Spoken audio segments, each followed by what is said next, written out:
Are you serious? His name is... Hell. Sam Hell. Never heard of you. We're going to France. What's up, my 80s lovers? Dan here, and I'm back with another video about the insane B movies from the 80s. So strap yourself in, because these 13 films make Troll 2 look like The Godfather. I've got killer robot mall cops and surfing Nazis for you today, and these movies prove that in the 80s, nobody said no to a sales pitch. Alright, let's get started. Sedate you because you're a dog. A dog. Alright, let's start number 13 with a relatively tame movie. That's basically what if someone took Carrie and just made it more fabulous. Instead of burning down the prom, our teenage witch uses her powers to become more popular like Ronald Miller and create spontaneous rap battles. One of my favorite scenes is where two kids are hocus-pocused into rapping about being the top of that. It's like someone took John Hughes and let Cheech and Chong co-direct it. The 80s gave us many questions, man, but how do you make magic hip-hop? Well, I'm not sure that was one of the ones we needed answered.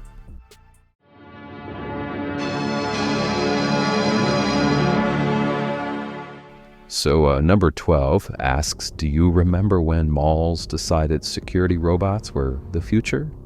Well, I mean, neither does anyone else, but this movie sure thought that's what's going to happen. 8 teenagers decide to party in a mall after hours, but only to face off against these killer robots that look like Johnny Five's evil cousins. The tagline was, where shopping cost you an arm and a leg, and they literally meant it. Only in the 80s could you pitch Short Circuit meets Friday the 13th at the shopping mall and get funded. It all began in a peaceful community, a place that had never known evil until now. Okay, so like at 11, I want you to imagine Jaws, but replace the shark with slugs. I'm not giant slugs and not alien slugs, just, regular slugs. But they're angry slugs, and they're carnivorous, and apparently that's worth 90 minutes of movie time. I mean, the real horror isn't the slugs. It's watching the actors try and look terrified with being menaced by creatures that, move slower than your grandma's internet connection. So smooth. So, number 10 is an amazing movie about killer yogurt. And that's not a metaphor. It's actually killer yogurt. Like, some mysterious white goo starts bubbling up from the ground, and naturally, people decide to eat it and sell it. Because when you find mysterious goo, that's obviously the first thing you do. That's the slogan. It's like The Blob meets consumerism critique with a side of dairy-based horror. I mean, the tagline should have been, got evil milk?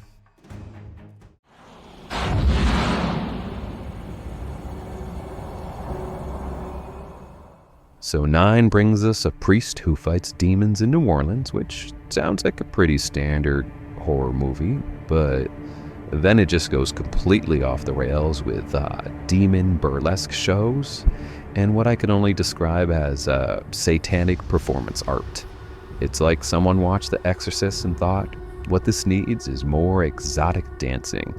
So the power of Christ compels you to question this creative decision. Sweetwater, a new and inviting desert community. Violation!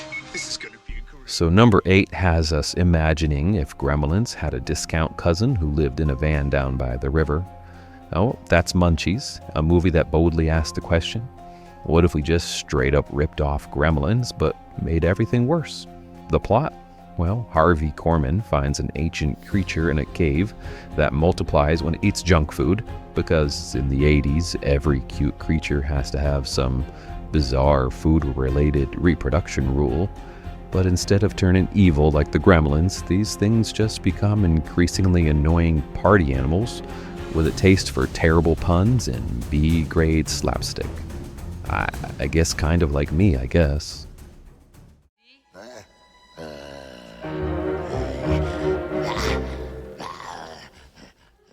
Number 7 takes us to a time before Harry Potter was a twinkle in J.K. Rowling's eye, because there was another Harry Potter who was fighting trolls in an apartment building. Yep, the main character is actually named Harry Potter Jr., and this movie features evil mushrooms, Julia Louis-Dreyfus's first film debut, and a troll who turns people into plants. I mean, I'm not saying J.K. Rowling's got her inspiration from this movie, but somewhere there's a troll lawyer who probably has some questions about magical boys named Harry Potter fighting trolls. I mean, talk about your Chamber of Secrets, right? Come along, Cabot. Can't explain the game. Now back off!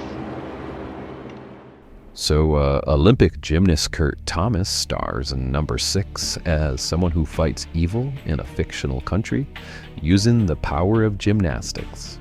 And what's super convenient is that every village comes equipped with perfectly placed gymnastic equipment. Bad guy chasing you through a medieval town? Don't worry, there's a random pommel horse in that alley.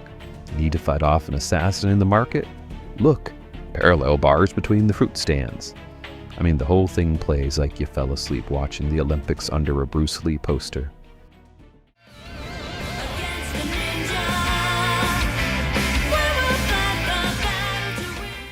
Number 5 introduces us to motorcycle ninjas who deal cocaine and fight a Taekwondo rock band called Dragon Sound in Orlando, not Miami. Every sentence in this movie could be its own insane film. The band's hit song is about friendship through Taekwondo. It's like someone took the Warriors and Enter the Dragon and Josie and the Pussycats, threw them in a blender, and served it up in a strip mall dojo Christmas party. The best part? This whole beautiful disaster was directed by a Florida Taekwondo instructor who had never made a movie before this. You know, sometimes the best art comes from people who have no idea what they're doing, but have the confidence of 1,000 cocaine ninjas.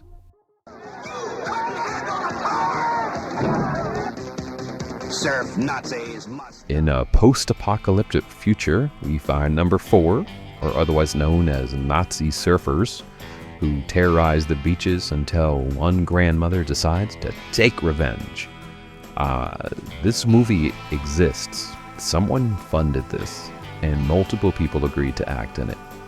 I mean, it's a little bit Point Break, and it's a little bit The Warriors, but none of the good parts. The surfing scenes aren't very good.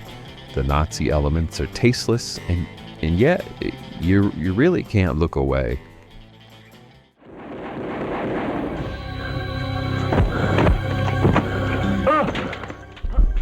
At number 3, we've got a Hong Kong film about a cyborg cop fighting hopping vampires and drug dealers. So yes, let's hopping vampires, because apparently in this universe, the undead get around by playing eternal hopscotch. The drug dealers employ these bouncing bloodsuckers like some twisted supernatural Uber drug service, making this possibly the only movie where you can watch a cyborg have a shootout with vampires who move like they're stuck in a perpetual game of pogo stick championship.